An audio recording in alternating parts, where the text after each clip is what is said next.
right, left and right, and eventually into daylight. A good crowd as well at Selhurst Park. Dean Holdsworth there. 7 in 6 games for Holdsworth. There we go. Into the daylights. Let's join our match commentators, Don Howe and Ian Crocker. Thank you very much indeed, Richard. It may be wet, very, very wet, but there's a real carnival atmosphere in southeast London. The balloons and those red and yellow cards that you saw earlier have been handed out freely. We represent the small, honest working man, says Chairman Sam Haman about Wimbledon, coming to the end of their 2nd season as Selhurst tenants. They may have secured survival in the Premier League, but manager Joe Kinnear demands 100% all the time, wherever they may be, and that's why he was louder than the ghetto blaster in the dressing room after last week's 6-2 mauling at Oldham. Let's take a look then at the Wimbledon lineup. At the back, Warren Barton and Scott Fitzgerald come in for Peter Fear and Dean Blackwell, who's on the bench. John Fashanu starts a ban. Andy Clarke comes in wearing 11 with Gerald Dobbs at number 9.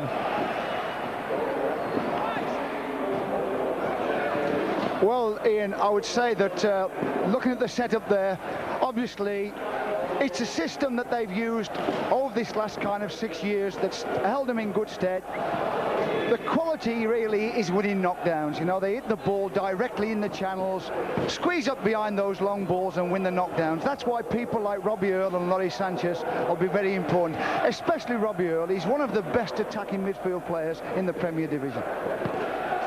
With Middlesbrough and Sheffield United winning and Oldham picking up a point in midweek, the Easter weekend could make or break Crystal Palace, now only 2 points off the drop zone, and they meet Borough here on Monday. They've treated today very much as an away game, spending lunchtime in a hotel, only arriving around 2 o'clock. Key men Chris Armstrong and Eric Young still banned, of course. There's one change from last week. Dean Gordon comes in for George Endar at number 5. That's the only change on the team that drew with QPR.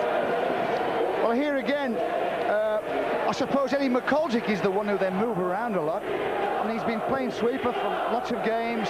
He then plays outside right to play it. Today he's playing right back. But here again, it's in midfield.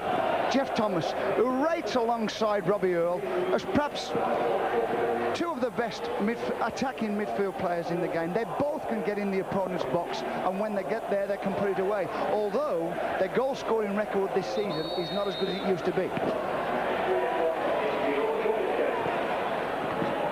And there are 2 key men in the middle of the field. What a battle it's going to be between them, the 2 number 8s, Tom, Jeff Thomas and Robbie Earle. Well, like I say, I mean, Jeff Thomas, he's just come back after that long injury. It's kept him out perhaps for the most part of the season. But he'll be in that box every time he gets the chance. And he's good, he's a great finisher with his feet, and he's very good in the air as well. He gets his head onto things. A very brave header of the ball. Today's referee is Vic Callow, vastly experienced from Solihull in the West Midlands.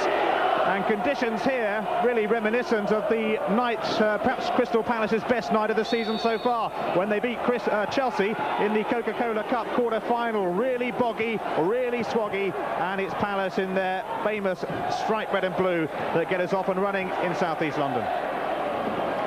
Chris Coleman wearing number 4, but don't be confused by that because he'll be playing up front with Paul Williams. In fact, most of the Palace numbers bear little resemblance to where they actually play position-wise. Rodger Joseph clearing it away towards Gerald Dobbs. Holdsworth, and the foul on Dobbs. It'll be a free kick, first free kick of the game, which Laurie Sánchez is in a big hurry to take. Trying to find Dobbs and Holdsworth. Simon Rodger battling for it as well, and Andy Thorn has to knock it into touch. Well, straight away in, we've seen the tactics both teams are going to use. It's going to go early into that channel, into the corners of the pitch. It was Robbie Earle with perhaps the first half chance of the game, really. Nigel Martyn barely troubled though, but Earle showing straight away that he is going to be a danger man. Oh, he'll join the 2 strikers in the box. He'll be making that direct run right through the middle of the spot, right through the penalty spot, right between the 2 strikers, right between their 2 centre-backs. Chris Coleman forward, and the offside flag was up against Dean Gordon and possibly Paul Williams as well. Williams, of course, who joined from Sheffield Wednesday back at the start of the season. He's had his injury problems and he's yet to score for Crystal Palace. In fact, the last goal he got was against Crystal Palace for Sheffield Wednesday here at Selhurst in around about the second game of the season, I think. Here's Simon Osborn. Now Williams, can he do something here? No, he can't, because Scott Fitzgerald was there. Throw-in taken quickly towards Osborn. Can he get the crossing? Coleman is in the middle. Dean Gordon at the far side. And the cross from Simon Osborn just went away from everybody. Gordon, though, trying to get it back in, and Rodger Joseph happy to blast it into touch. That was good play, though, the early throw-in. He picked it up, Paul Williams, got the ball in the back of the defenders, and straight away it was a very dangerous cross. Palace still looking to find a way in. In the end, it comes to Sánchez.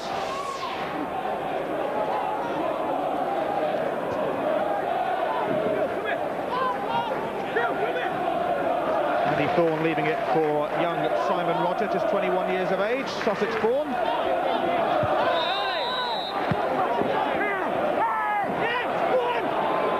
Rodger Joseph penalised.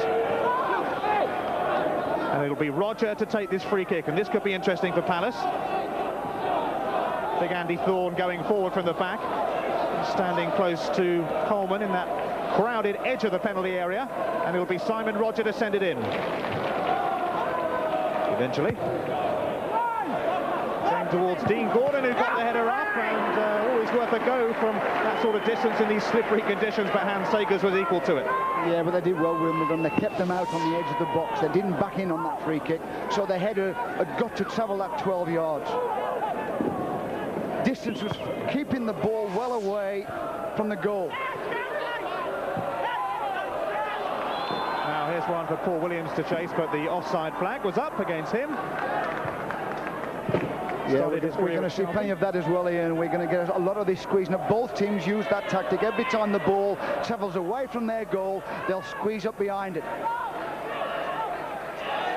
Scott Fitzgerald then to take the free kick. Aimed towards Gerald Dobbs, who got sent off at Oldham last week, hoping for better luck this week.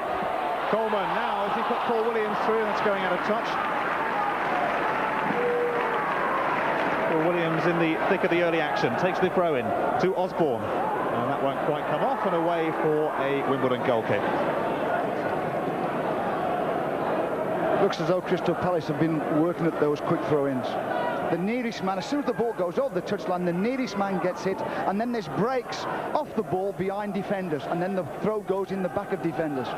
So Kinnear appointed as Wimbledon boss in January 1991 after a rather short Peter Wibb spell as boss here. And he's done a great job, hasn't he, along with Terry Barton, who also deserves a fair bit of praise, the assistant manager. McGoldrick there, and Andy Clarke almost got in. Nigel Martyn with a confident clearance.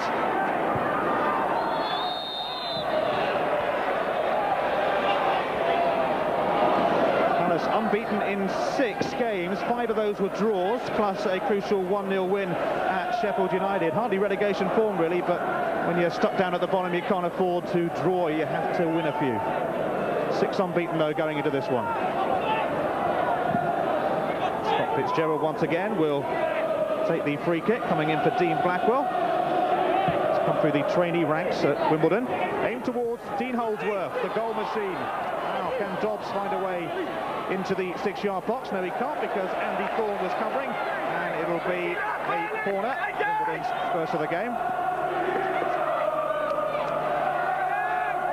Andy Thorn, key figure for Crystal Palace. And this is where Crystal Palace have got to be well organised, because they do spend a lot of time on the dead ball situations, Wimbledon.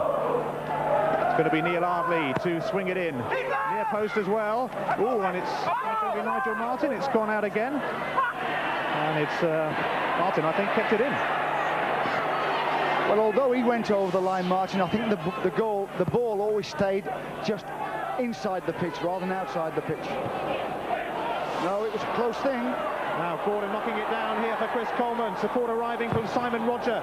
Jeff Thomas picking it up, but Earle is there to tidy up for Wimbledon. Now Rodger Joseph. Down the line for Gerald Dobbs to chase, and that stayed in, and Andy Thorn with an important sliding tackle. Rain still teeming down here in southeast London. Adding really to the carnival atmosphere.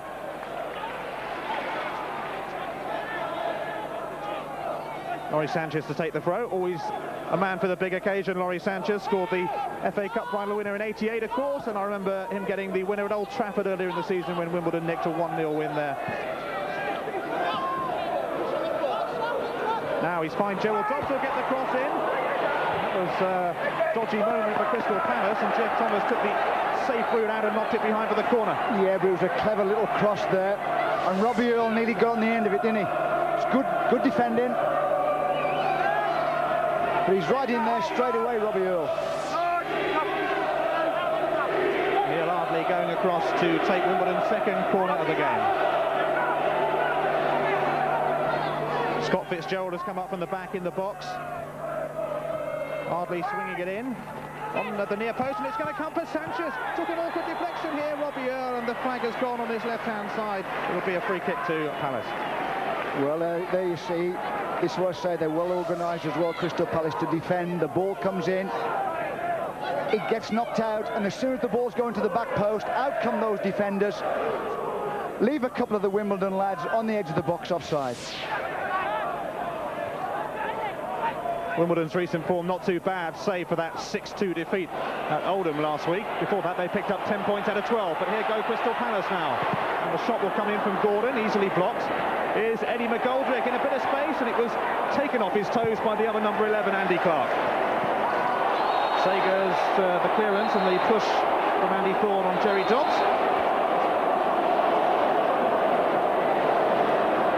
Andy Thorn already in the thick of the action, and no surprise really, up against his old club, of course. He was an FA Cup winner with Wimbledon in 1988, and that booked him a big money move to Newcastle United, and you can see what the fans think of it all the red and yellow cards that were dished out to them as they came through the turnstiles, and Sam Haman says it's all part of an Easter carnival atmosphere here as the speculative shot comes in from Jerry Dobbs. You were talking then about Andy Thorn. He's the back four general. He's the fellow who brings them out, knows when to play offside, knows when to push up. He's got a super defensive brain.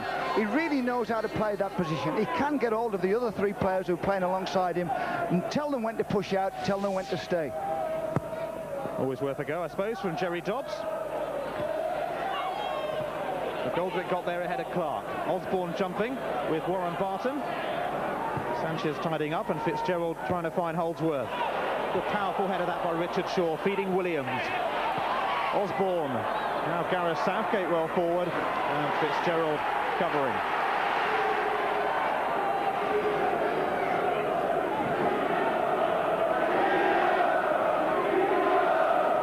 Steady Eddie McGoldrick then, who's played in quite a few positions for Crystal Palace this season, and that'll go away for Palace's first corner, knocked out by Warren Barton. Back in the side.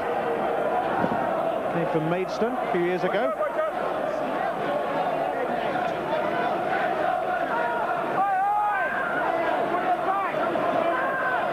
So can Palace do something with their inaugural corner of this South London derby? Simon Rodger takes it. Segers got some sort of punch onto it. It's knocked back goalwards. A right old melee in there, and eventually Hans Segers manages to grab hold of it. I think he may have taken a foot as well from Chris Coleman. They pat each other. Hans Segers, big lad, and favourite to get the Wimbledon Player of the Year award this season. He really has had a good time. We won't mention Oldham last week, did we? Yeah, he did well, but as the ball comes in, he doesn't punch it properly, does he? And then he has another attempt at it, never gets hold of it. Out of his hands, and makes a good recovery there as Chris Coleman comes in to finish it off.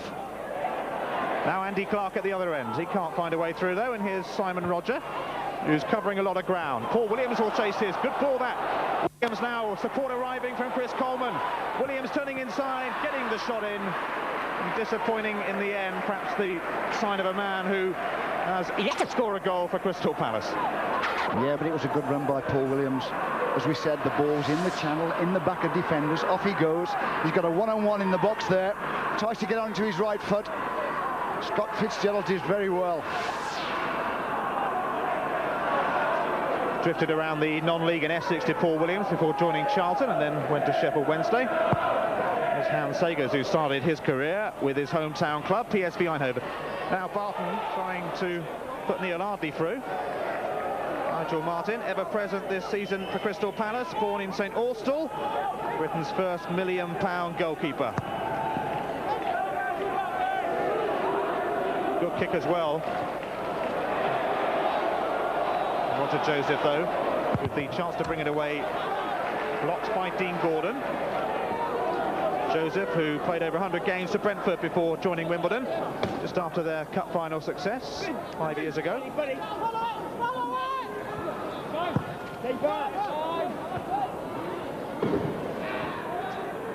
Palace won their home match with Wimbledon 2-0 over Christmas. Chris Coleman and Jeff Thomas scoring on that occasion, and a pretty bruising affair, as encounters between these two teams usually are. Quite a few bookings, and there's certain to be a lot of red and yellow cards here today, but mainly from the people in the crowd. Here's Rodger Joseph. Ardley. Simon Rodger coming in, and Ardley got past him but was tripped. Simon Rodger, nicknamed the Bisto Kid, along with Simon Osborn, as they came through the youth team. And there you see again what the fans thought of it all, thought of that challenge. You can't afford to give too many free kicks away in this position, not against Wimbledon. They'll make one of them tell. This could be tricky towards Holdsworth, and it'll go for another Wimbledon corner, their third of the game. Richard Shaw taking a bit of a knock, but he'll be okay. Doesn't want to stay down in this mud for too long. I think he made a collision with Andy Thorn at the end. They both attacked it. Yeah. The two defenders collided with each other.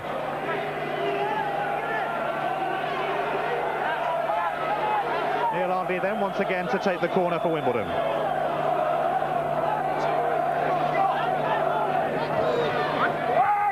Towards the near post, it's knocked away.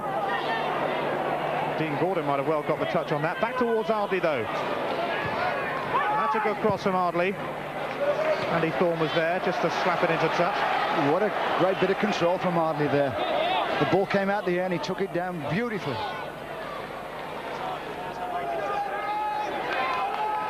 Joined Wimbledon straight from school, Ardley.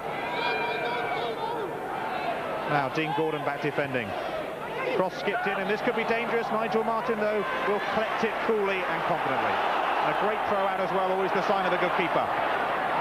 Osborn down the line for Williams to chase. Barton happy to blast it out into You're spot on there with the goalkeeper, Ian. I mean, that's what goalkeepers are about. Not only coming out and getting the ball and making the catch, but setting the counter-attack away straight away with a good throw. McGoldrick. Put it back from Williams, and a wicked cross as well towards Dean Gordon. Will he get a touch on it? He will. The shot from Jeff Thomas this time. And eventually Wimbledon hook it clear.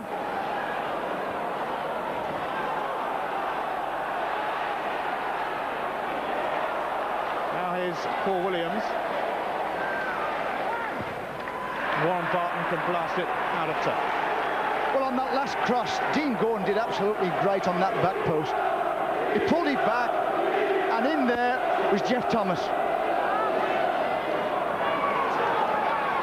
Andy Clarke, who came from Barnet, has Barry Fry to thank for his success. Barry sent a video out of him to various clubs. He had a trial with Manchester United, actually, before joining the Dons.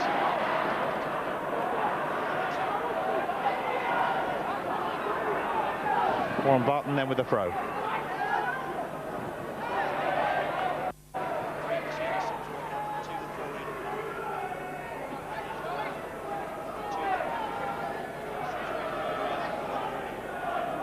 Substitutes warming up early on for Crystal Palace. Grant Watts and John Humphrey on the bench for them today, as well as Martyn Thomas, of course, the reserve keeper, who's on loan from Birmingham City until the end of the season. So too Louis Donoghue, actually, but he hasn't figured yet in the first team setup. Paul Williams were aimless ball, which Jeff Thomas will have to go some to get, and Segers the favourite. Holdsworth and Clarke jumping together.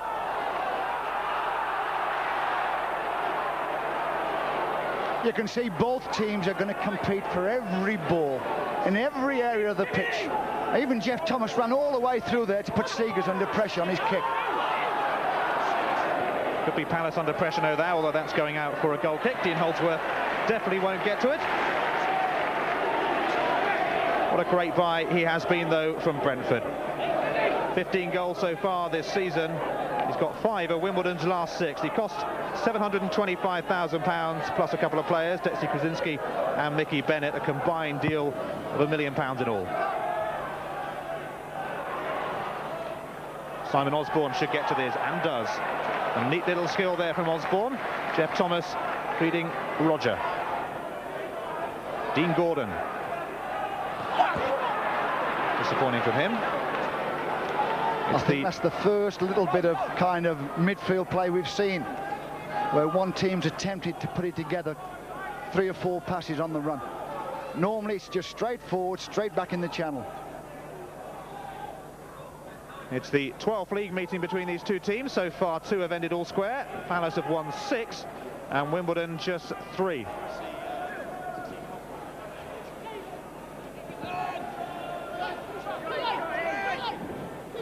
Rodger then with the throw.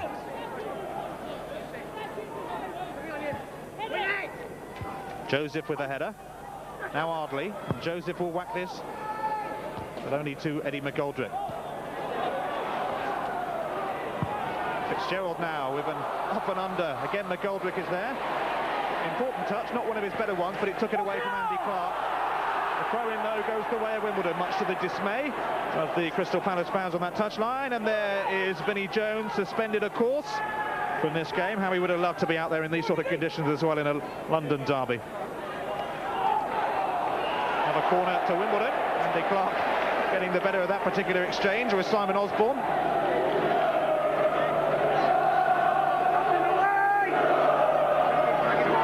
Wimbledon winning the early corner count. Neil Ardley has taken all of them. Scott Fitzgerald coming up from the back, and Warren Barton. Referee has spotted some pushing. Vic Callow in an excellent position.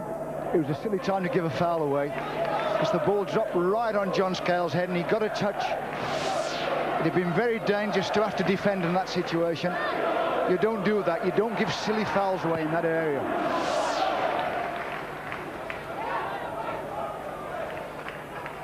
Warren Barton's header. Now, can Holdsworth get there, or will Richard Shaw? Holdsworth does. Support nearby from Clarke. Still Holdsworth. Dean Holdsworth just won't let the ball go, and a great cross as well to Ardley. Ardley, though, it just skipped away from him. He'll pull it back inside for Robbie Earle, and Wimbledon take the lead. And it's Robbie Earle who gets the goal, and a great build-up as well. Dean Holdsworth finding Ardley, the perfect cross, and Robbie Earle celebrates his 6th goal of the season. Yeah, well, the ball, he got all the ball, Dean Holdsworth, and you could see he got nowhere to go. He turns inside, it's a lovely diagonal ball, and the left back's overcovered. Ardley's onto it, and without hesitation, he puts it back in the box, and who's in there? Robbie Earle. Straight through the penalty spot. That's a lovely diagonal ball. The little left back's just over-covering a little bit. No trouble putting that away. A good technical header down into the corner. Well, he said Robbie Earle would give the key man Dobbs, and he's got the opening goal of this derby match to give Wimbledon the lead. And the pressure on Palace now, because it's a game they can't afford to lose, with Middlesbrough and Sheffield United and Oldham all picking up points in midweek, and Borough and the Blades 3 points come to that.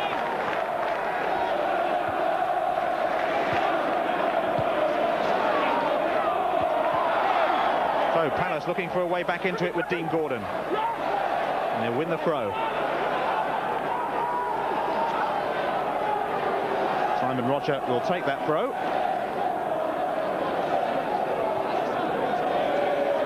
Now Coleman and the linesman flagging, and Coleman presumably was being held, and it'll be a free kick, and this is a useful position for Palace. That's right, and that's a silly free kick by Roger Joseph.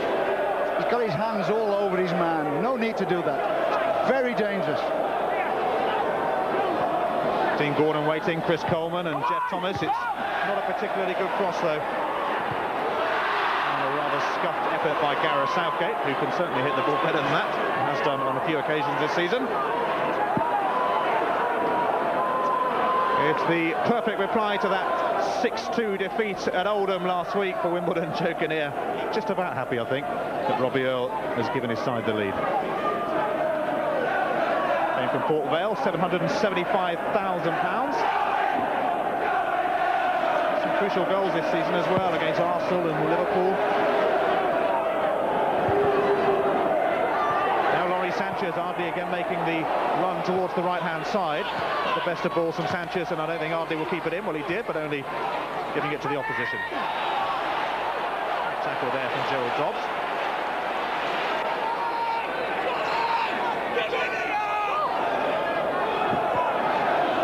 Dean Gordon, voted Young Palace Player of the Year in the 90 to 91 season.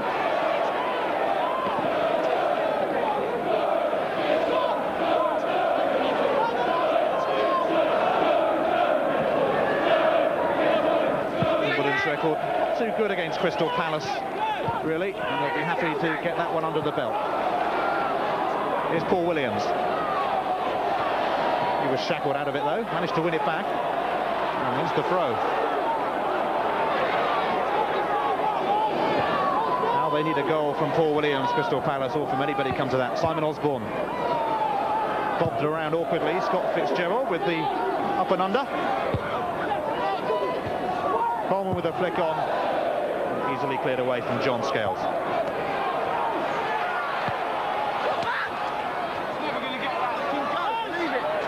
Crystal Palace promoted to Division 1 via the playoffs back in 1989 after the so-called team of the 80s, and actually spent most of that decade in Division 2. Wimbledon, what a meteoric rise it's been for them. They entered the Football League back in 1978. And by 86 we're in the top flight. I've been here ever since.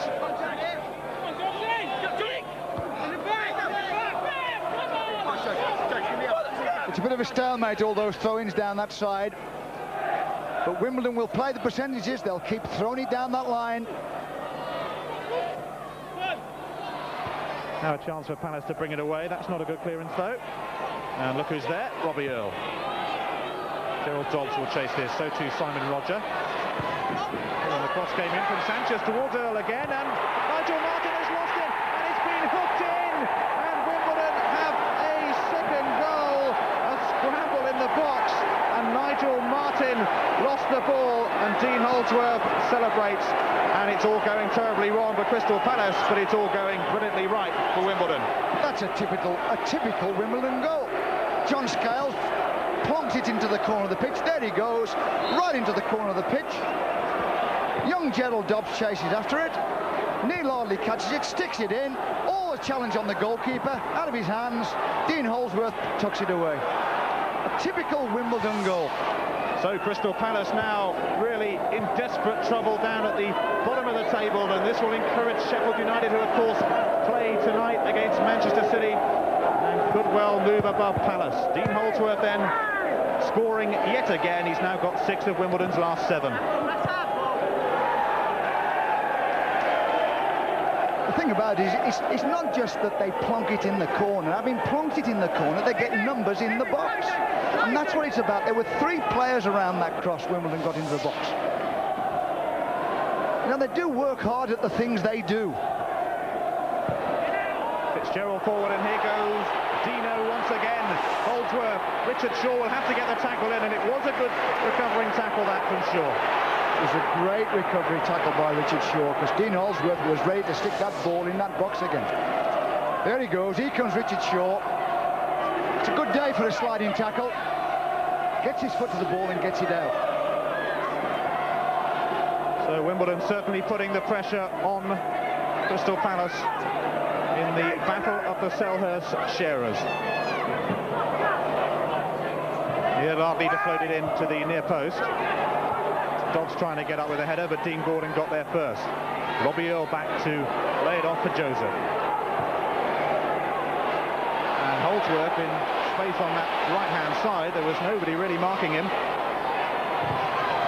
And another corner for Wimbledon. Taking the mickey a bit at the moment.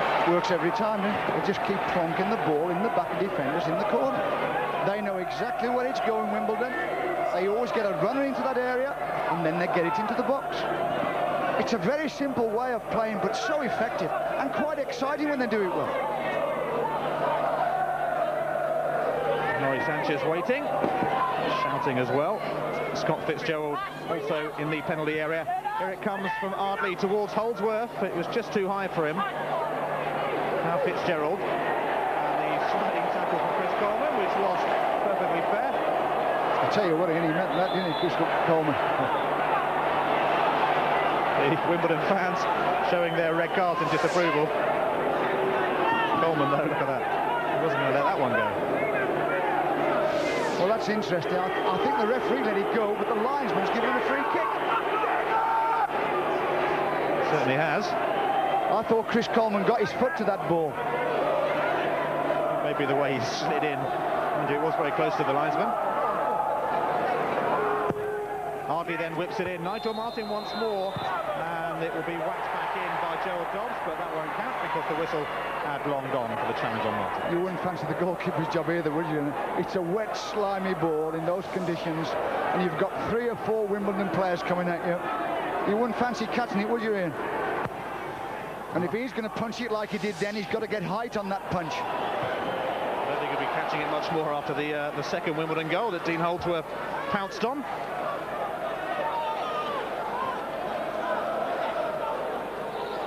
So Simon Rodger to take the throw and going back to his keeper. Really difficult conditions. It's been raining steadily here for most of the day.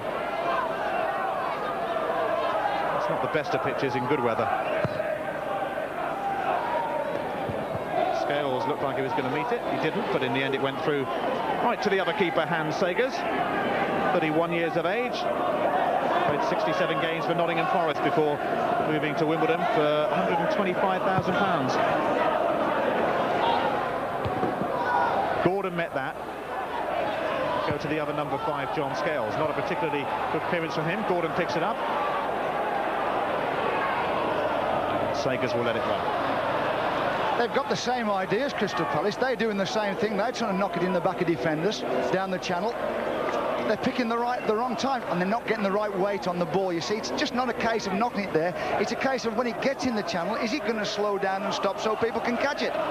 And in these conditions, it's got to virtually be precise. Well, Steve Coppell really does have problems. He was saying he thought his youngsters could get themselves out of trouble. At the moment, it's not looking that way in this game at least. 2-0 to Wimbledon.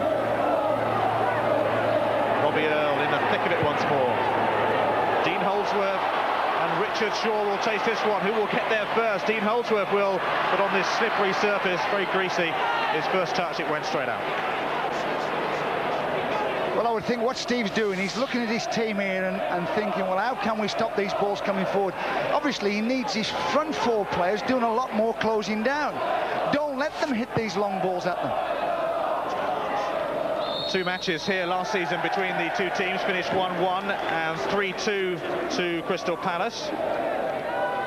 Sánchez penalised there. Ironically, all the Palace scorers in those games last season, Bright, Wright, Gray and Gabbiadini, all long gone from Selhurst Park.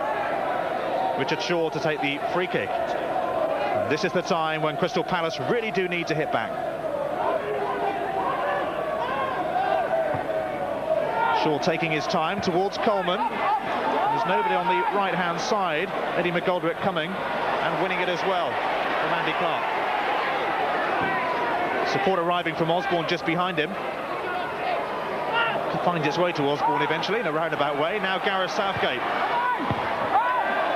Portman clearing header from Fitzgerald, and here go Wimbledon once more with Neil Ardley, and they could catch Crystal Palace on the break. Ardley just slowing things down and finding Rodger Joseph. Joseph in towards Robbie Earle. Earle with a lovely header off that to Gerald Dobbs. Dobbs back in. Earle with a header. Great save from Nigel Martyn. And that must have shaved the post by millimetres. Well, he's in there again, Robbie Earle, isn't he? He's a super header and a great save by Martyn. Gets his right hand to the ball and just keeps it outside the post. It looks as though they might scramble it over and can't catch it, and goes out for a corner. Well, they really do need to pick up Robbie Earle in those sort of situations. The first goal, and so close there to a second one. And Wimbledon's third. Corner count really telling the story so far. Ardley swinging it in. That looked dangerous for a while. Dobbs with a header back, and Nigel Martyn will come and get that one. Well, Neil Ardley keeps dropping those corners right on John Scales' head. He gets little touches. They've got to defend that near post better at corners at Crystal Palace.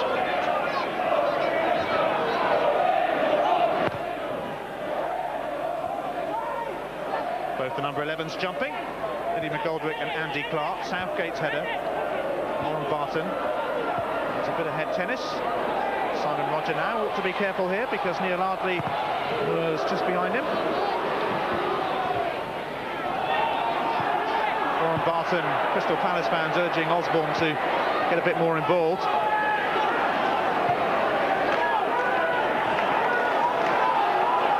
Eddie McGoldrick to take the throw in. Coleman was fouled by Warren Barton.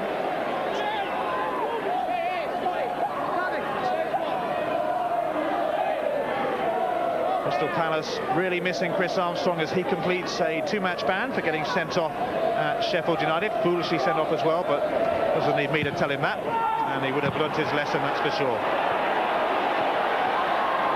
Full ball by Andy Clarke, that picked up by McGoldrick.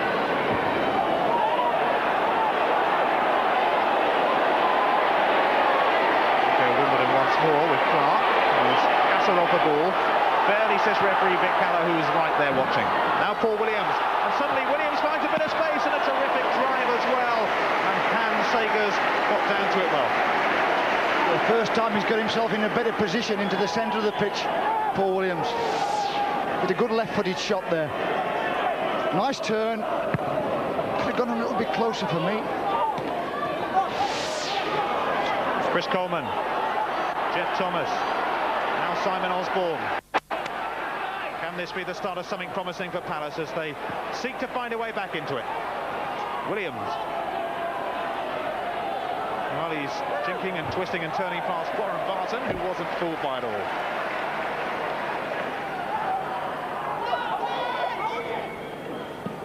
Southgate took that well, Gareth Southgate. And he should get a nice cross in here towards Dean Gordon. Rodger Joseph was with him though. And here go Wimbledon once more. Cut out by Rodger. Southgate and Andy Clarke coming in, and Wimbledon just battling for everything a little bit more. Richard Shaw having a bit of a tussle there.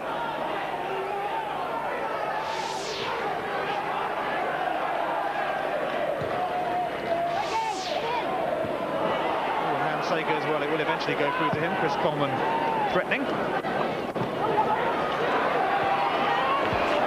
Andy Clarke, can he get there before McGoldrick? No, he can't. Eddie McGoldrick doing well.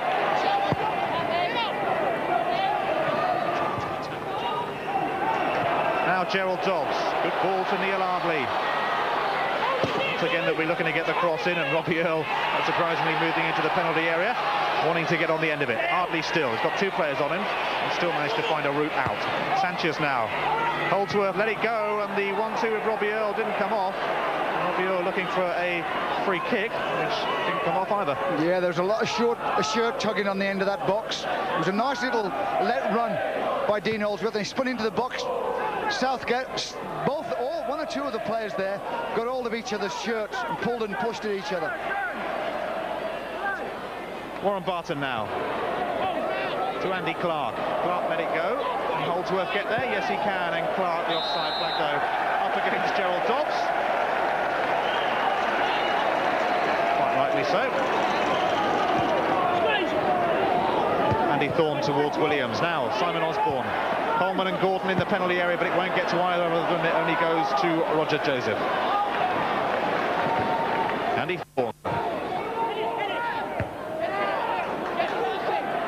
Goldrick and Clarke having a right old tussle in this game. Dean Gordon can pick this up. Thorn. It's too high for Chris Coleman, is it? No, he managed to get to it, but Sánchez scooped in. Trying to keep it in, Gerald Dobbs could only find the Palace keeper Nigel Martyn, who started off his football career with St Blaise down in Cornwall. Hasn't done too badly, but he'll rue that second goal when in the slippery conditions he lost the ball and Dean Holdsworth pounced. Robbie Earle getting the first. Here's Laurie Sánchez. Again, the offside flag was up, and again it was against Gerald Dobbs. I'll tell you what, that was a close one. We're right in line with that one, and Richard Shaw He's just a little back of the other three defenders. Andy Thorn then to take the free kick. And the offside flag this time, easily up against the Palace front line. Yeah, well, they've got a little signal there of Wimbledon. And the signal goes, and as soon as the kicker puts his head down to kick the ball, out they come. Joe Kinnear can certainly be happy with the first half efforts of his team, leading Crystal Palace by 2-0, and really they had to do something in this game after that 6-2 thrashing at Oldham. Simon Osborn.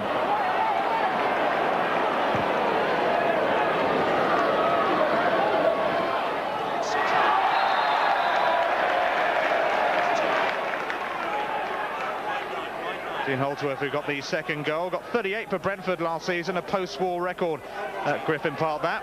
Don't forget tonight, of course, on Sky Sports, Sheffield United against Manchester City. What a key game that is as well, particularly for the Blades, who could go above Palace if it stays as the way it is here. And then on Monday, Blackburn against Ipswich, who aren't out of trouble themselves, and Blackburn doing very well at the top. That's Monday at 7.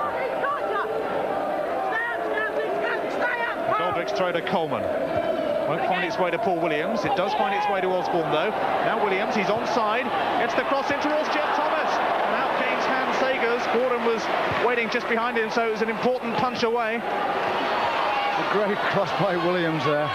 And Segers just got a touch, but it was enough. They go Palace once more, though, with the skipper Jeff Thomas. One of the many who came out of Crewe. Started his career at Rochdale, though. Dean Gordon just took it too far, and Andy Thorn has to knock it out for the throw. Here comes the cross. They tried to play offside, and he wasn't offside, Paul Williams. A lovely cross. Hans comes out and just gets a touch to it. Helps it on, out into space. Good goalkeeping. As I said earlier, he is the favourite to get the Player of the Year award this season at Wimbledon. Now Gareth Southgate. It's one for Williams to chase. Fitzgerald there as well, and he opts not to go back to the keeper, and probably wisely so in these conditions. Scott Fitzgerald, 23 years of age, made his debut against Tottenham Hotspur back in 1990 as a substitute.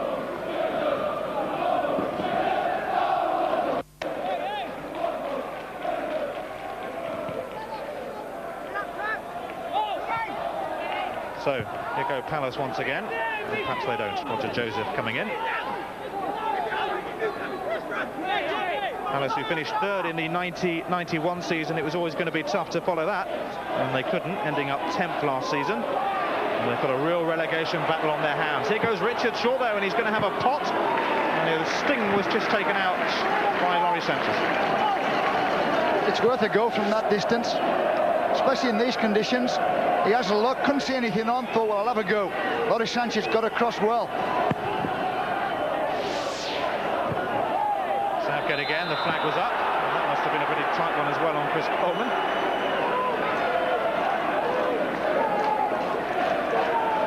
As you've been seeing this afternoon, plenty of red and yellow cards in the crowd. They were dished out by Wimbledon as people came through the turnstiles. Sam Haman said it's all part of making football a more enjoyable game, and he says it's too serious. That's why he's given everyone red and yellow cards. Not quite sure what Vic Callow thinks of it all.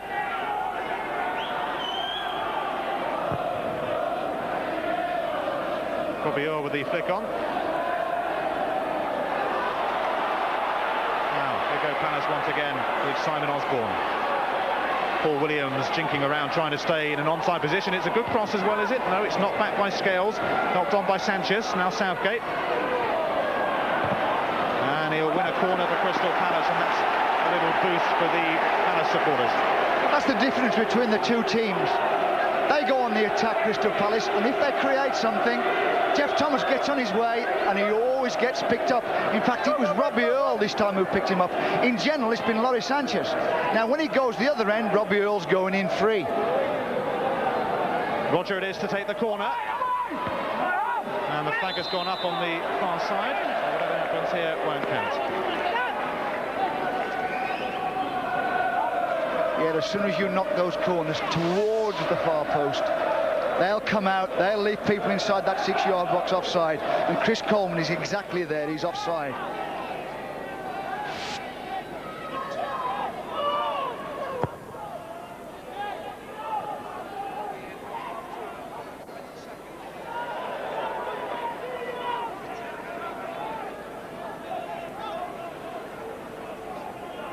Rodger Joseph to take the throw for Wimbledon.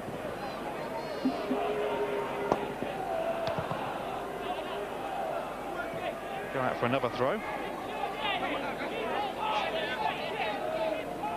Palace probably quite happy to be technically away, really, although they're trailing 2-0. They have a better away record than at home. There's Sam Haman, who paces up and down the touchline and sometimes goes behind the goals to watch his beloved Wimbledon. He was down in the dressing room area and about an hour before kickoff, and you could hear the ghetto blaster coming out of the dressing room to raise your voice to speak to him.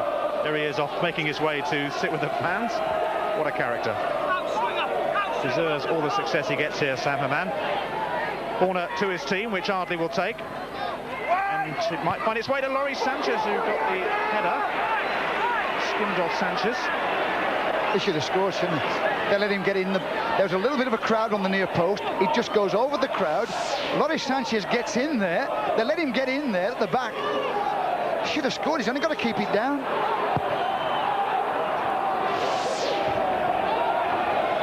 Holdsworth going for it. Richard Shaw getting there, and Holdsworth had his foot up. Free kick.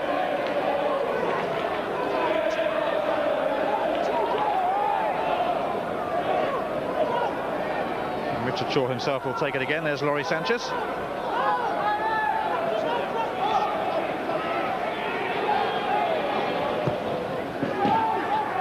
It's not a very good free kick, though, by Richard Shaw. Rodger trying to find a way back in. Here goes Ardley, no doubt, for Wimbledon. Finding Holdsworth.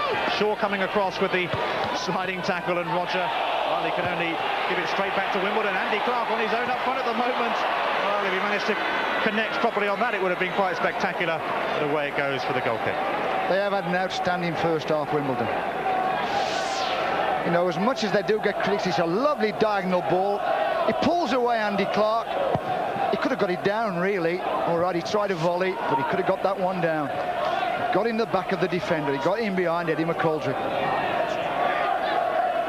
Came from Barnet, £150,000. Fitzgerald with the header. Coleman trying to get through and just took a little tumble. Barton chasing this. Simon Osborn wins the throw, which Eddie McGoldrick will take.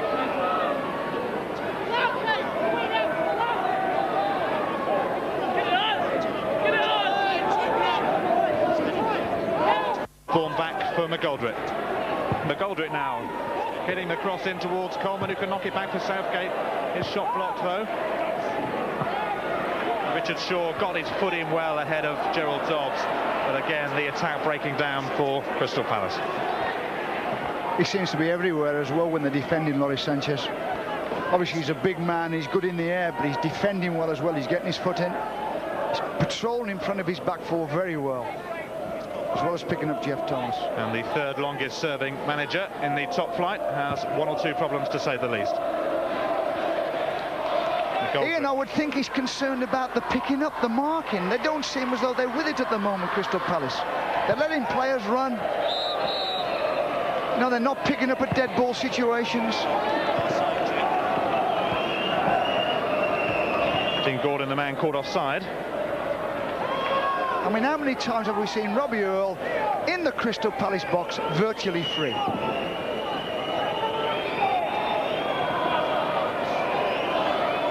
Quite happy for the half-time team talk. There's Robbie Earle again, edging towards the edge of the Palace area. Fitzgerald then to take the free kick, taking his time over it. Eventually he gets around to it. And that's going to go right through to Nigel Martyn, who called well to Andy Thorn.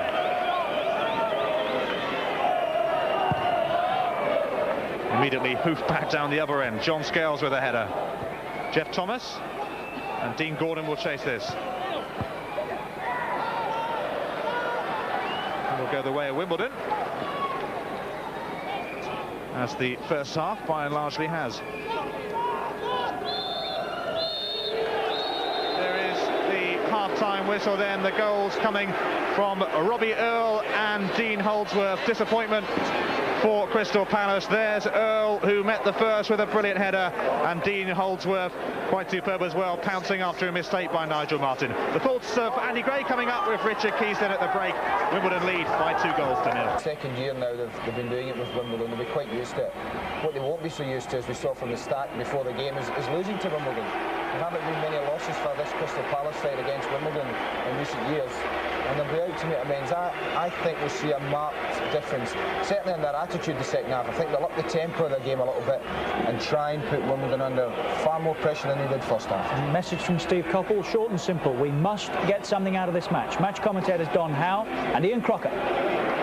Yes, it's the tenants 2, the landlords 0. And with Sheffield United playing Manchester City tonight, well, Dave Blassett and his team are probably enjoying it, I would imagine, because they could go above Crystal Palace at the bottom of the table. A substitution for Palace, and it's John Humphrey who's come on, vastly experienced, wearing 12, and Simon Osborn has gone off. Are you surprised to see that, Don?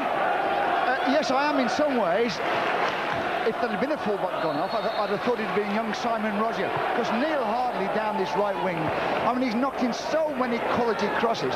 He needs somebody to play it in this left back spot. But it could be that there's an injury there. John Humphrey, who got injured in the last game on Sky Sports that Crystal Palace were featured in against Chelsea in a 1-1 draw. Palace have really got to start buzzing and going for it at the start of this second half. Chris Coleman. I've got to say this though, Ian, this is where he can play, Eddie McGoldrick. He's a good cross of the ball as well. Andy Clarke, that's cut out. Southgate trying to weave his way through the boggy middle of the park. Gets the free kick from Andy Clarke.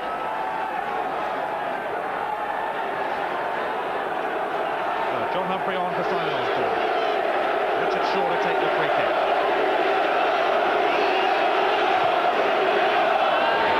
Towards Chris Coleman. And it's still bobbing about into the box there. It's laid back for Paul Williams and blocked away by Fitzgerald. Now here goes Andy Clarke, and Crystal Palace could be caught here. Clarke, I think he wants to do this by himself. He's got support from Holdsworth. He finds Dean Holdsworth. This must be 3, and it is Dean Holdsworth yet again. Surely finishes off Crystal Palace. A simple move. Clarke, the creator. Holdsworth once more, the lethal finisher. It was a great finish. There's no doubt about it. I mean, it was good defending on the edge of the box. It gets knocked out to Andy Clarke. After he goes on a run, John Humphreys, he's just come onto the park. I don't know whether he's trying to push him on his left foot or his right foot. He gets inside him, gets his head up, sees Dean Holdsworth. He just passes the ball into the corner of the net. Lovely goal. Here he comes again, you see. Goes inside him quite easily. Picks out a nice pass. And that's where he's very good, Dean Holdsworth. He can put those away all day.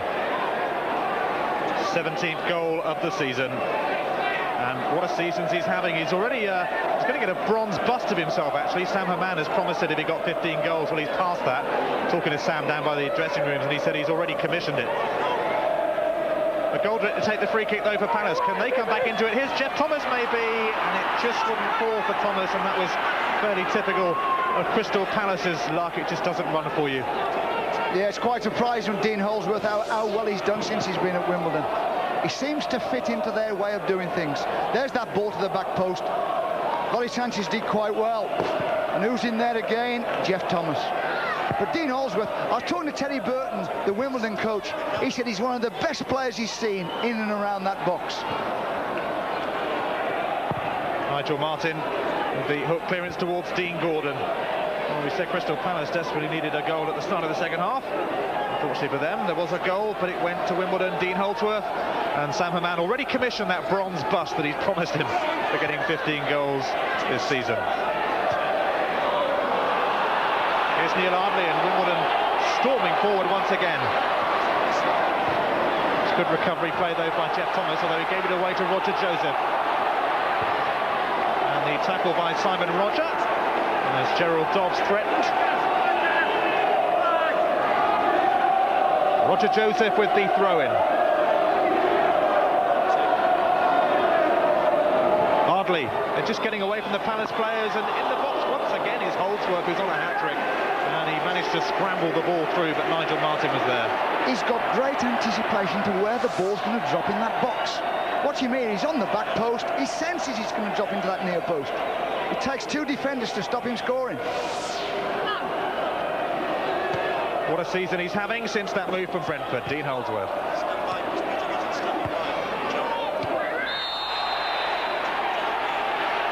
Let's join Peter Hutton, shall we, at pitch side for news of what's happening there.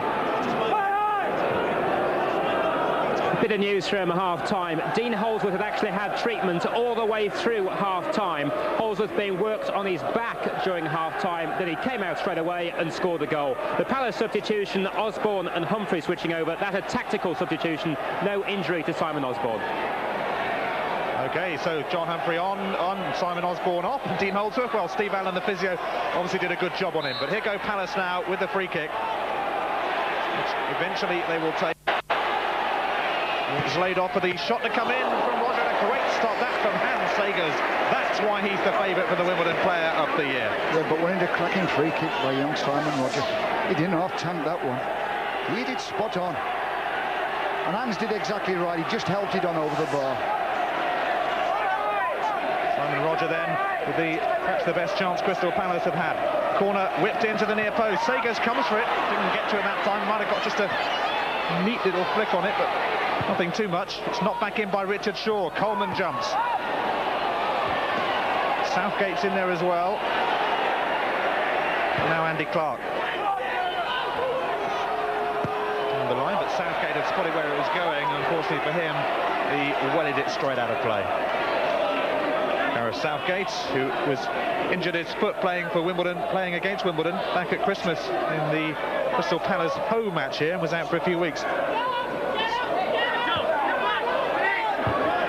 Powerful header by Clarke. Gordon, though, stabs it to Jeff Thomas. Now Sánchez, real workhorse for Wimbledon, Laurie Sánchez. Mind you, we've got 11 workhorses, really.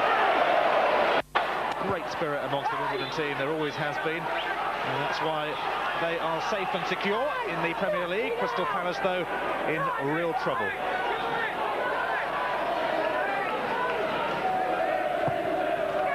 Andy Thorn trying to find Williams.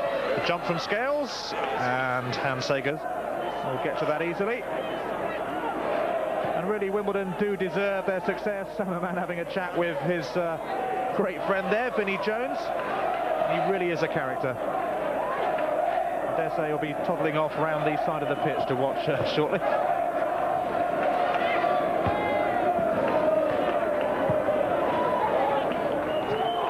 Now, Chris Coleman. Only Williams forward, but there is support arriving. Coleman, though, with a poor cross, and Segers says thank you very much. Yeah, he's got to get that ball crossed outside that 6-yard box. They're having a go at it, Crystal Palace. They're getting people forward.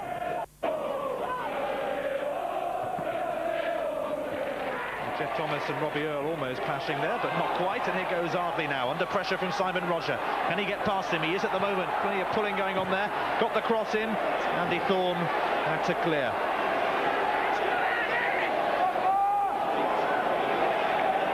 Neil Ardley, just 20 years of age, born in Epsom. And here again we see the shirt pulling. Yeah, well, you can see he knows he's got to get tight, Simon Rodger. His back is getting too tight. He's going to rip his shirt off there. But he has got to stop him getting those crosses in. Now Gerald Dobbs, this time getting the cross in, and the header there. And it's another one for Wimbledon. 4-0. And this really is turning into a romp. And I think it's Robbie and Earle in there once again, who's taking the celebrations. Ian, I don't understand it. I can't. I mean, give Robbie Earle 10 out of 10. I mean, his head is a super header. To throw in. Turns nicely there, Dobbs, into the middle of the goal. Who's there free? Robbie Earle sticks it away. Here comes the cross again. He doesn't miss those, I'll tell you. And here we go, Wimbledon once more with Dobbs getting the cross in, and Robbie Earle once again looking for it. Really is having quite some game, and Palace have not learned the lessons from when he got the first goal to when he got the fourth. Oh, afraid we've got to put it down to Gareth Southgate. He just ain't getting his job done properly. He should be picking up Robbie Earle. He should be covering him, especially when he goes in their box. Wimbledon have all bar 2 players forward. And it comes again, and Nigel Martyn was nowhere near getting that, and this time the header came in from Scott Fitzgerald up from the back. And unfortunately for Nigel Martyn, it wasn't on target. Well, I wonder if Wimbledon could have even imagined that scoreline in their wildest dreams. 4-0. They are missing big Eric Young at the back there. No, they are vulnerable to high balls into the box. No doubt about it, Crystal Palace. But won't keep that one in. They're also missing Chris Armstrong, of course, who is really proving by the fact that he's got this ban just how important he is to Crystal Palace's survival. Yeah, and they're also missing when they're defending a dead ball situation, because the lad comes back and picks up big players and copes with them. How Palace and how Chris Armstrong must rue sending off at Sheffield United, who will be looking to go above Crystal Palace in the Premier League against Manchester City tonight. Live on Sky Sports, of course. Double helping of top football on Good Friday, and here go Wimbledon again. It's Rodger Joseph steaming well forward. Challenge came in from Dean Gordon, but it was a fair one. And Simon Rodger can try and find Paul Williams, and does. Can Williams hook it in here for Chris Coleman? It's laid in, and Scott Fitzgerald got there as well. And the referee, Vic Callow, decides that it will be a goal kick. It came off Coleman. They do look dangerous, Crystal Palace, when they do the same as what Wimbledon are doing, plumb the ball into the corner of the pitch. There goes Paul Williams, gets a cross in, there's a fight ball in the box. Scott Fitzgerald did very well defending there.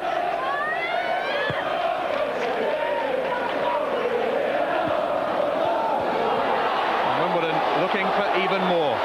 Andy Clarke this time. And Andy Clarke drills it. He's keen to get a goal. Well, they keep picking balls up and running at those defenders. I can't understand why Crystal Palace just don't get tighter. Look at the space he's got there as he picks that ball up. It can go any way he wants to go. Gets a cross on his left foot, which is his best foot, and gets his shot in.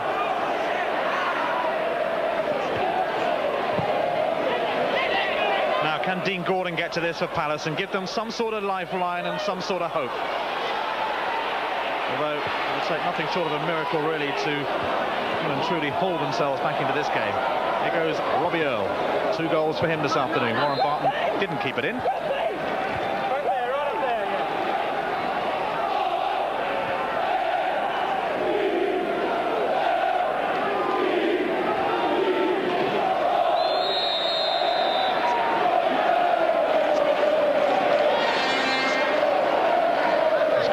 Free kick, and there is a man who does have problems. 3rd longest serving boss in the top flight, and we'll be happy to see Chris Armstrong and Eric Young back. They finished their bans today, of course. How he needs them. Humphrey to take the free kick, and it might find its way to Cornwall, will it? No, Rodger Joseph can tidy things up for Wimbledon, trying to find Gerald Dobbs, and there's nobody for Palace on that left-hand side. Andy Clarke here in acres of space. Paul Williams decides he'll run across and try and get to him. Clarke skipping easily past Williams, though, and still going. Can he go all the way? No, he can't, because the challenge came in by Southgate.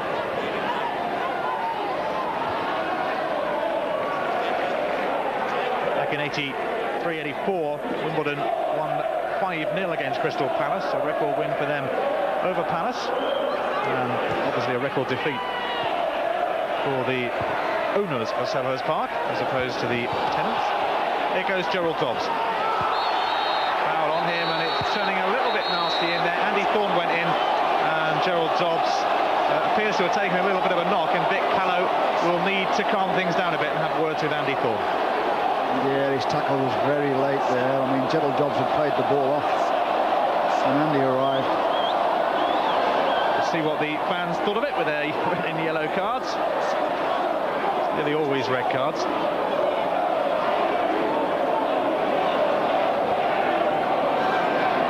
Vic Callow then taking the name of Andy Thorn. He goes into the book.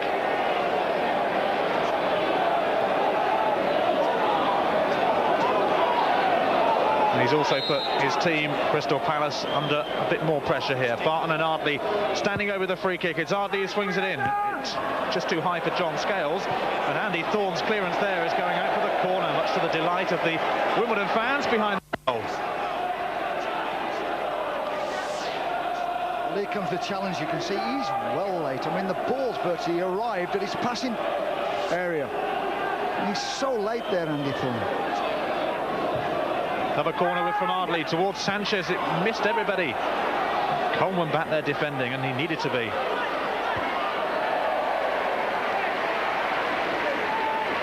Earle Dobbs with the challenge, and Dean Gordon there as well. Ball taking some time to be returned from the crowd. Eventually it will be. Well, Gerald Dobbs sent off at Oldham last week in that 6-2 nightmare. Wimbledon 6 days on, having a much better time with it. And Fitzgerald will easily find Segers. Not too easily though, and it was going so fast there. Thought it was going to go out for the corner, but Segers had to whack it into touch as it was.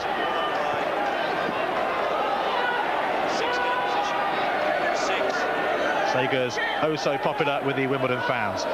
Rodger's throw-in finds Dean Gordon, who wins the corner for Crystal Palace.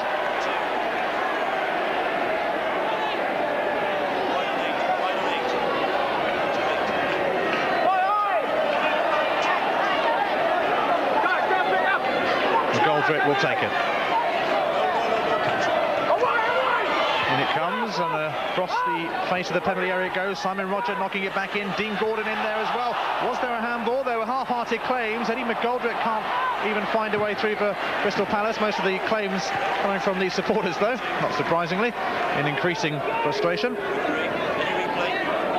Dick Callow of Solihull, though, one of the most experienced referees in the business. Yeah, well, he bobbed about at that corner in and around. I think you'll find it's Warren Barton who comes and clears it in the end. I mean, if it did his hand, it was accidental. Didn't know too much about it.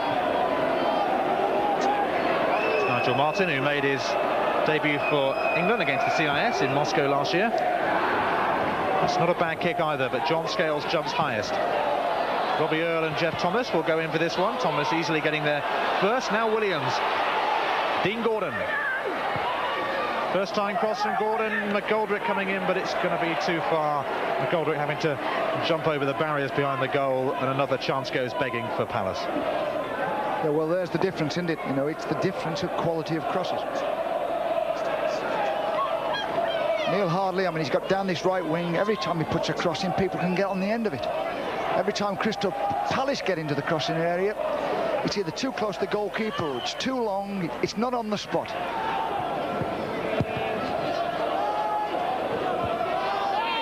I was talking to a couple of Crystal Palace fans before the game who said without Chris Armstrong they got no chance of scoring, and at the moment they're being proved right, and it's Wimbledon once again pushing for a 5th goal with Joseph. Just didn't quite come off though. Gerald Dobbs trying to find a way through, and Nigel Martyn now feeding Dean Gordon. Gordon though running into a bit of bother in the shape of Rodger Joseph. Throw goes Palace's way. Simon Rodger to take it. Gordon looking for it. Same towards Coleman, who skimmed it on nicely to Gordon. Palace will do well. They're just being shackled every time they get the ball. Paul Williams though wins the throw. Taken quickly by Coleman to Williams. But John Scales is covering and will probably go out of play. Indeed it does. John Scales linked with a move to Liverpool earlier in the season, and I wonder if Wimbledon will be able to hang on to him during these summer months. They've had to sell some very good players over the years, of course, to survive. Terry Phelan, Keith Curl, you think of, and a few legs flailing in there. The outcome of it being, the referee might well give a drop ball here, actually. Indeed he will. Yeah, there wasn't a foul there. It's just a kind of scrimmage where the ball got stuck between Rodger Joseph's legs. Simon Rodger finds Southgate. Southgate going towards the most crowded side of Wimbledon players of that particular area. Andy Thorn jumping well, but only giving it straight to Earle, who's like a man possessed this afternoon. Holdsworth to Clarke, and now Warren Barton. out by Humphrey. Southgate finding Coleman. McGoldrick suddenly discovered that he had a bit of space, Eddie McGoldrick. And he'll hope to use it wisely. Now Williams looking to get the cross in, but Warren Barton is there covering for Wimbledon, who just look as if they've got more players on the parket sometimes than Crystal Palace. Here's Southgate. Williams once again, and it's blocked by Scott Fitzgerald. And Barton can welly it towards Dean Holdsworth. 2 goals for Holdsworth and 2 for Robbie Earle. He's gone down and he's going to need a little bit more treatment from Steve Allen, Wimbledon physio.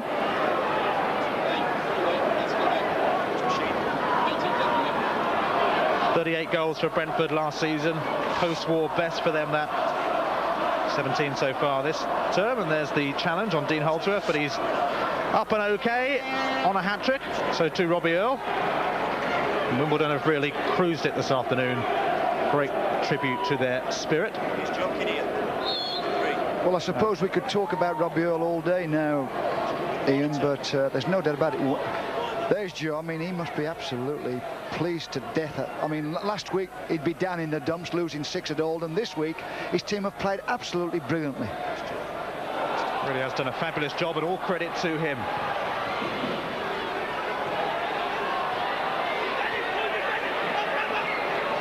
Scales. Challenge came in on him, and it was an unfair one by Chris Coleman. Free kick Wimbledon. I know Wimbledon worked very hard at the training this week. I know for the fact they didn't even have a day off.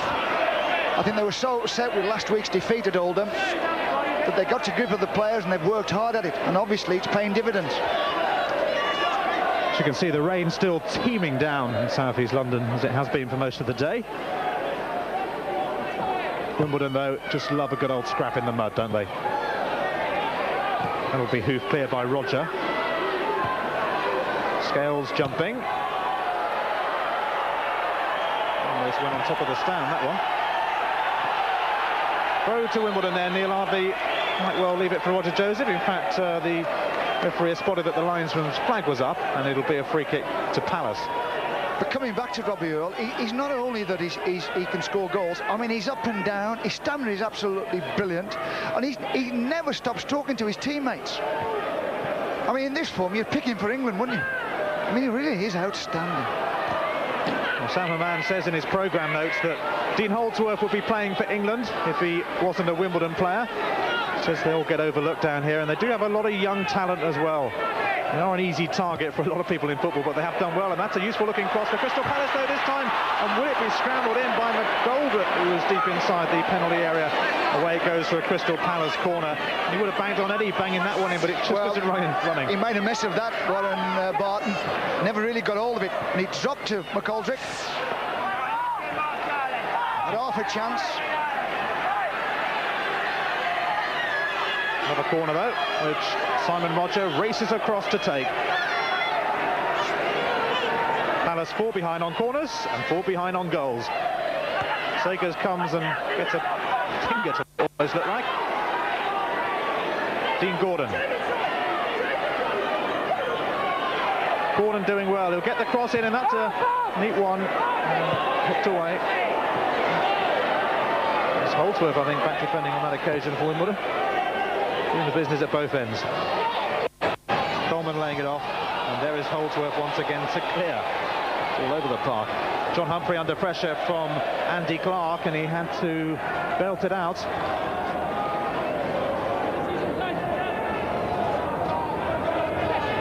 Warren Barton then with the throw. Wimbledon 12th before this game. It's all very crowded in that middle part of the table though. Only 6 points separating the team in 5th and the team in 17th.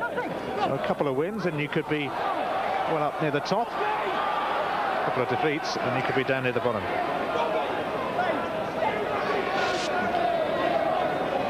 Well, here comes the cross, and Warren Barton makes a mess of it, and it's his best foot, his right foot. And McGoldrick tries to get on the end of it, doesn't get the kindness of the bounce, and pulls it just wide of the goal.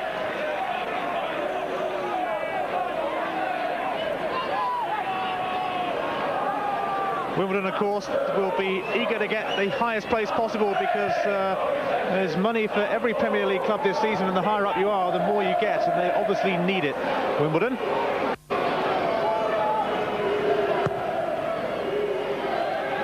Coming to the end of their second season as Selhurst Park tenants. They're hoping for a move back into the London borough of Martyn within the next couple of years or so. Sam Hammam full of praise though for Crystal Palace and the way they've looked after them since arriving in his programme notes today. He's passing on his thanks to Ron Note and to everybody at Palace for making them so welcome. And I'm sure in a few minutes he'll be off, as I say, around the pitch and watching from a different angle. He's a great fellow and he's very important to the spirit of this club, Sam Hammam. As well as him managing director, he spends a lot of time with the players. And he joins in a lot of the things they do, and he's very important to the spirit of this club. Well, he was down there geeing them up in the dressing room before the game, and that obviously helped. John Humphrey. Get another bite at it. Throw in though goes the way of Wimbledon. Warren Barton to take it. Former Maidstone man.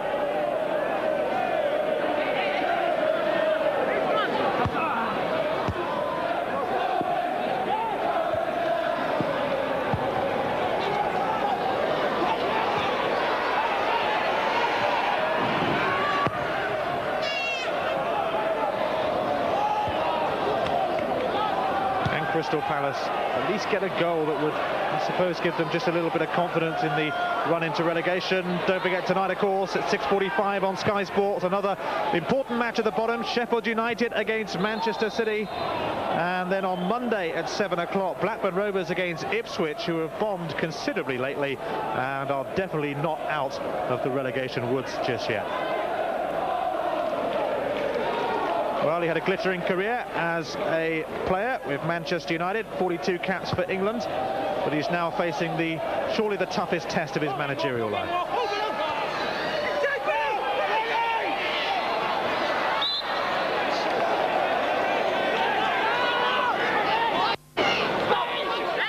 Paul Williams, who started in non-league football, drifting around Essex, bit of a West Ham fan by all accounts, but he started off at Charlton. His professional career, that is. And here go Wimbledon steaming once more with Scales through the middle, setting up near Ardley. Ardley's on his own on this right-hand side at the moment. He'll get the shot in. Nigel Martyn gets down to it. They do that ever so well, the two Wimbledon wingers. When they lose possession, they tuck in. And obviously the full-backs come in with them. But when they get possession, the wingers work back to width. And they eat balls out in that space. That's where they're getting their joy. And there's Neil Ardley getting a shot in on the edge of the box. Ardley, one of the many promising youngsters that Wimbledon have coming through the ranks. Their U team has just won the South East Counties League Division 2 title for the second time in 3 years, beating Crystal Palace to it, I do believe. Palace, though, with a throw, which Simon Rodger will take. Dean Gordon suddenly finding himself in a bit of space. Cross towards McGoldrick, and that'll be Hans Segers, and it'll be Hans Segers comfortably. Well, we keep seeing pictures of Stevie Coppell, and obviously he's thinking to himself, how can we get ourselves back in the game? There's that cross to the back post, just a little bit too high for Eddie McGoldrick. But he's got to get to that back post if they are going to get goals. He's trying to think his way out of this. He's trying to say, what can I do to try and stimulate us? Now, can Paul Williams find a way past Scott Fitzgerald? Williams surely holding him back. Free kick, Wimbledon. No doubt about it.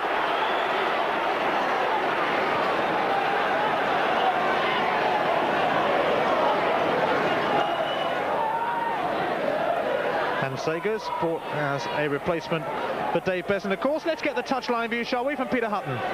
Just a moment down here that raised a smile. The Wimbledon fans chanting, Joey, Joey, give us the score to Joe Kinnear. Joe Kinnear looked at his fingers, tried to count up how many they'd scored and said he couldn't work it out, it was too many. But he couldn't work it out at Oldham last week either. Great turnaround in the fortunes of Wimbledon, but typical of them to bounce back in such style. And this ball is almost making its way right up to our position on the television gantry. Just bounces away.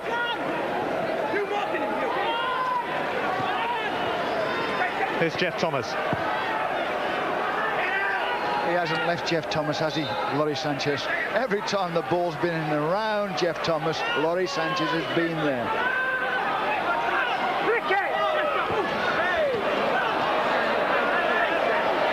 Influential captain. Played 9 times for England before losing his place. He never lost, though, playing for his country. Former apprentice electrician.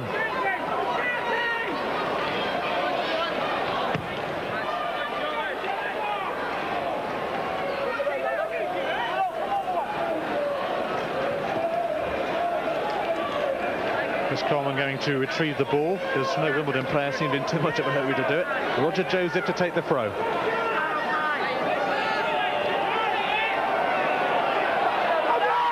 Joseph taking his time, and that's annoying the Crystal Palace fans sitting just behind him.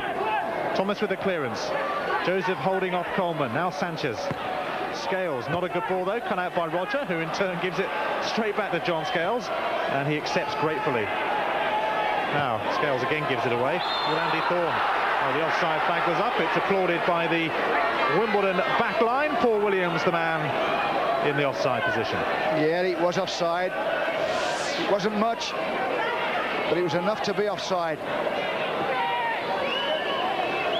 He's got to keep making those runs, Paul Williams. That's when he's looked like a player, when he's spun out in behind fullbacks. Scott Fitzgerald to take the free kick. He's had a good, confident game, the youngster, born in London, and he's come through the ranks of Wimbledon. Here's Chris Coleman. McGoldrick. He'll never give up, Eddie McGoldrick. He almost missed out there to Robbie Earle. Humphrey, though, trying to find Williams. Throw in Palace.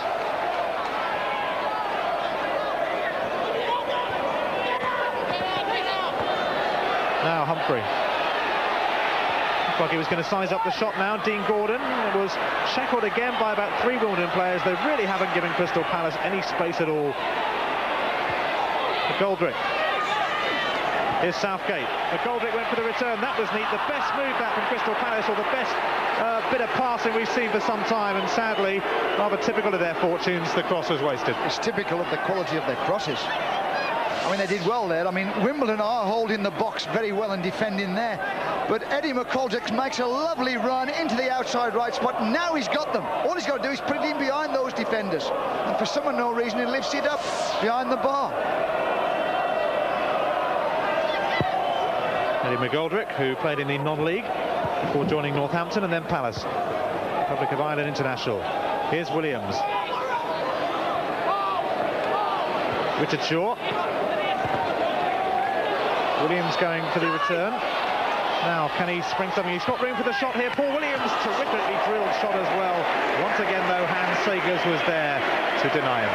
Yeah, but he made himself some space because he made that little angle run out in behind fullback. Picks the ball up, goes inside the defender and got a cracking left foot shot on target. The ball has gone straight down the other end to Nigel Martyn, who again is going to aim it towards Hans Segers, and once more the offside flag was up. Dean Gordon just slipping there on this treacherous surface. The rain, if anything, getting harder as the afternoon progressed. Hardly the best of Easter weather in London town. Dean Gordon, who is just 20 years of age, local boy, born in Thornton Heath in Surrey. Voted Palace Young Player of the Year in the 1991 season. Such was the promise he showed them. Replaced George Ndar today. Fitzgerald now lobbing one in. Richard Shaw with a clearance. Sánchez, not the good headed by Laurie Sánchez. He recovered to get to it. Palace can bring it away. Williams. Coleman looking for it down the middle. This is what Paul Williams is good at, running defenders. He lays it off though. Will find its way to Southgate, and Southgate is robbed by John Scales. Imposing presence in the Wimbledon defence. Yeah, he can't get it together, can he, today, Gareth Southgate? He hasn't defended well, and he hasn't attacked well either. Well, Tottenham Hotspur got 5 goals today. Can Wimbledon, in the few minutes that remain here, go for a 5th?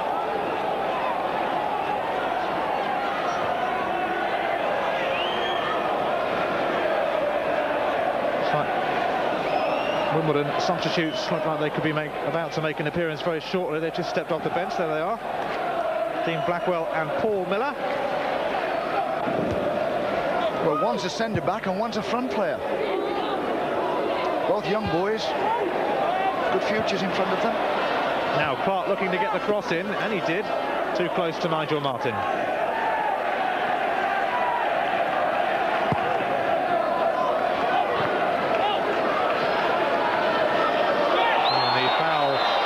Scales on Coleman there, and I think Scales followed through a bit, and Chris Coleman, to his credit, I thought he was going to go and have a bit of a set two with Scales, but he walked away in the end.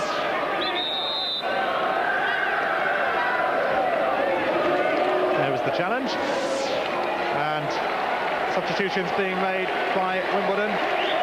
Dean Holdsworth is going off, and so too Andy Clarke, and Holdsworth gets a round of applause from not only the Wimbledon fans, but quite a few of the Palace fans as well. Well, Paul Miller will go up front. I don't know where Dean Blackwell's going to play. I don't think Wimbledon will care where he plays at the moment. Well, he's a centre-back, a good one. Richard Shaw then, as Palace look for a consolation. It's knocked on, and the header will come in from Dean Gordon, and away for the goal kick, and Gordon felt that it came off a Wimbledon player. Just see the weather conditions here in South East London. Well, it's a nice cross to the back post. Andy Thorn does well. Knocks it back into the box. Yeah, that came off Rodger Joseph at the end of it. That's a corner,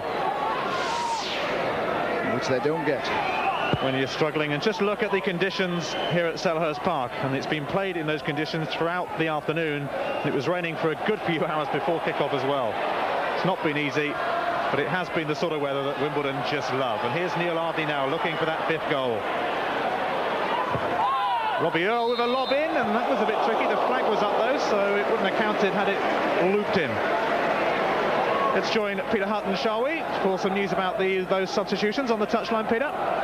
Yeah, just to confirm, there isn't any serious knock to either Dean Holdsworth or to Andy Clarke. It was more a case of giving a substitute to run out and letting both Holdsworth and Clarke get out of the rain. They didn't hang around on the bench at all. They went straight down into the dressing room and got out of the way. You can't blame him for that. Now here's Chris Coleman, though, with a chance of a consolation, and it skipped over Segers' crossbar. Again, Coleman claiming it came off a Wimbledon foot last, and he's rushing towards Vic Callow. Here it is again. Gets there, Scott Fitzgerald again. I mean, that lad's only just come back into the team. He's had a great return to the ground, Scott Fitzgerald. He really has. I mean, he's another one. He's got a terrific football brain.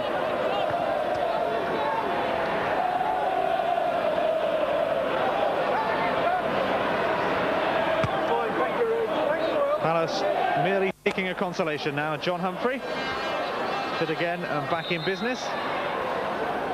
Palace have the free kick. 12,275. I think Wimbledon might have hoped for a few more than that. Well, Joe Kinnear is in that position, and he's in that luxurious position where he can take a couple of players off and put a couple of younger players on. He can save players from Monday's game.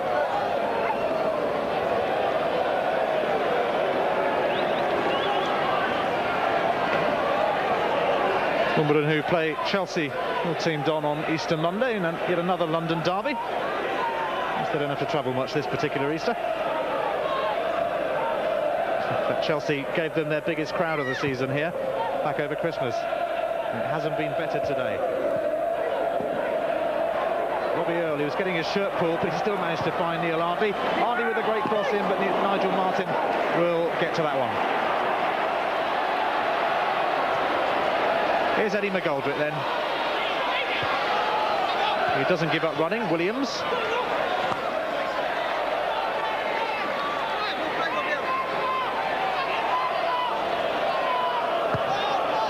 The flag was up there against Dean Blackwell.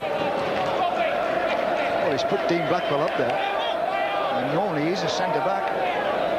Obviously he must fancy him as a front player.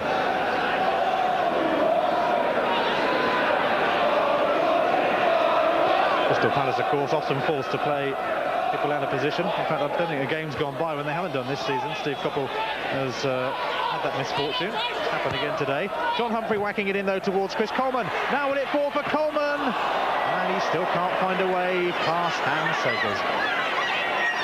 Yeah, well, it did fall for Coleman, and he tried to place it into the far corner. Here comes the ball into the box. John Scales goes strong for it. Still drops to Chris Coleman and tries to place it in the far corner. Hans reads it well and gets his hands to it. Can Blackwell get to this? No, because Nigel Martyn will get there first.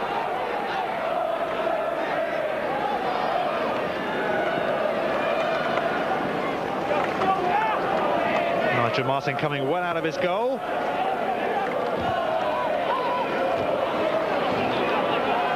Can Thomas get to this? No, he can't, because Sánchez is in there once again. And the flag was up though, this time against Gerald Dobbs, wearing the number 9 shirt. It is usually worn by John Fashanu, of course, who's suspended along with Vinnie Jones. Rodger with a free kick. John Scales met it first. It will come to Humphrey. Humphrey had time to look to see what to do with it, and in the end didn't do an awful lot with it. And here goes Sánchez. Ardley. Team Blackwell will chase this, but it's always going to be Andy Thorn's ball, I think, and he did well to control it. It's given away. Now Ardley.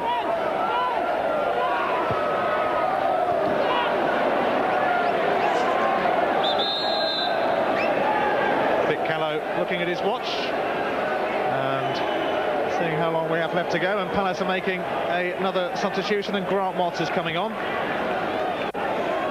and the person who's going off, nobody making too much of a move yet. I think it's Andy Thorn. Yeah. Yep. No, it isn't Andy Thorn. He started walking over, but Palace can't quite decide yet who they want to bring off, I think. Well, Andy Thorn's holding his hamstring. He's got a bit of a problem there, his right hamstring.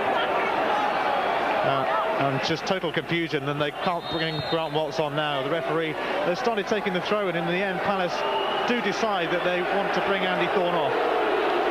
Amid total confusion, referee Vic Callow finally allows it.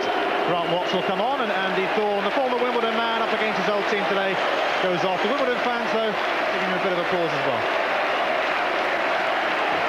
And a few red cards come of that. So Grant Watts, the youngster, member of the Youth Cup side that got to the FA Youth Cup final last season, losing to Manchester United, broke into the first team this term and scored, of course, against Chelsea in that famous Coca-Cola quarter-final cup night here. Free kick to Crystal Palace. Eddie McGoldrick will take it.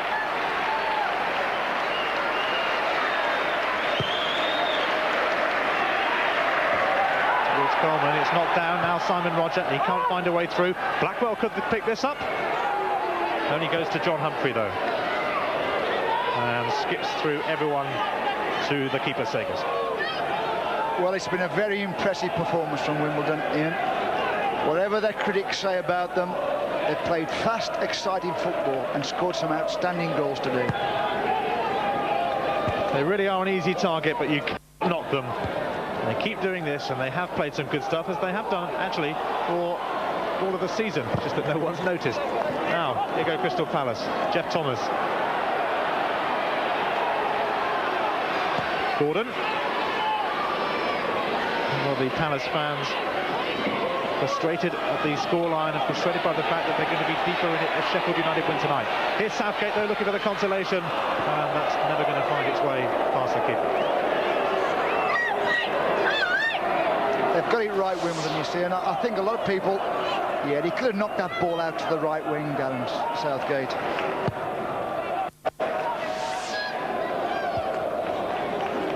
Coleman. Dean Gordon nearby, and we'll get it eventually. And who will get here? Hans Segers, John Scales. Segers it is. Happy just to lie on the ball. You see, coming back to Wimbledon, they do spend a long time working up this tactic. These balls plonked into the corner of the pitch, runners going into the corner of the pitch, supporting the ball in the corner of the pitch, getting good crosses in. They work at it day after day after day, and they don't get enough credit for it. They play to their strengths, and you can't argue with that. That's what Joe Kinnear always says. That time he got a bit of praise.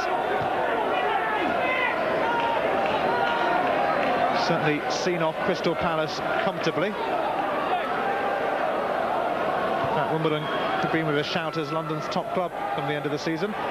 Always a bit of rivalry in the capital city about that.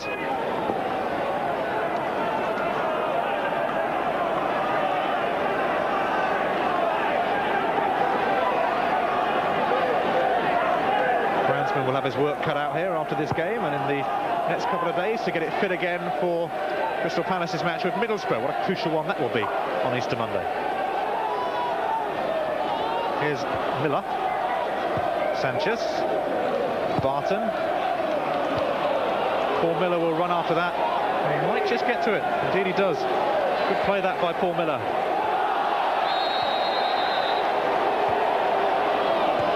No doubt about that. Free kick. Grant Watts, the guilty man.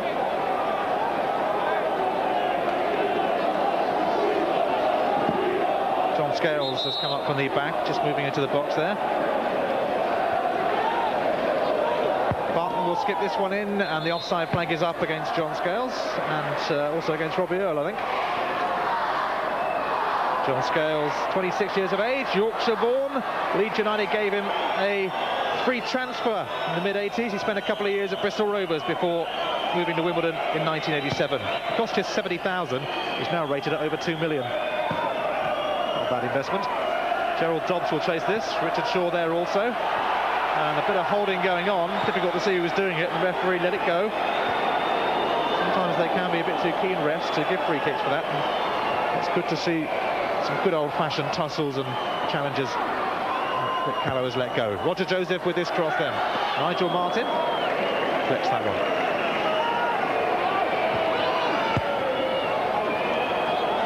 Here's Grant Watts. Sign of the future, I guess, at Crystal Palace, and it really should be promising because they, like Wimbledon, have got some good kids coming through. Coppell's kids. Here's Sánchez. Chris Coleman will try and block this, but this game really long gone for Palace. Yeah, but they're still chasing that ball into the corner, Wimbledon. I mean, I don't know how many runs Gerald Dobbs has made into the corners of the pitch, but in these final minutes he's made another one. Just 22 years of age.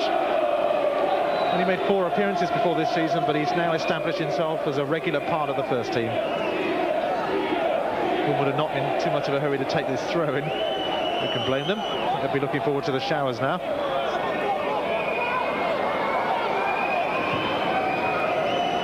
Barton managed to get the cross in, but it went straight out of play. It was tight on that touchline. He's done a fair job today. Well, and Barton, I wouldn't know how many times he's played left back, but it wouldn't be many, Ian. I mean, normally we all know him as a very good right back. Another player who's attracted the attention of bigger clubs, shall we say, than Wimbledon.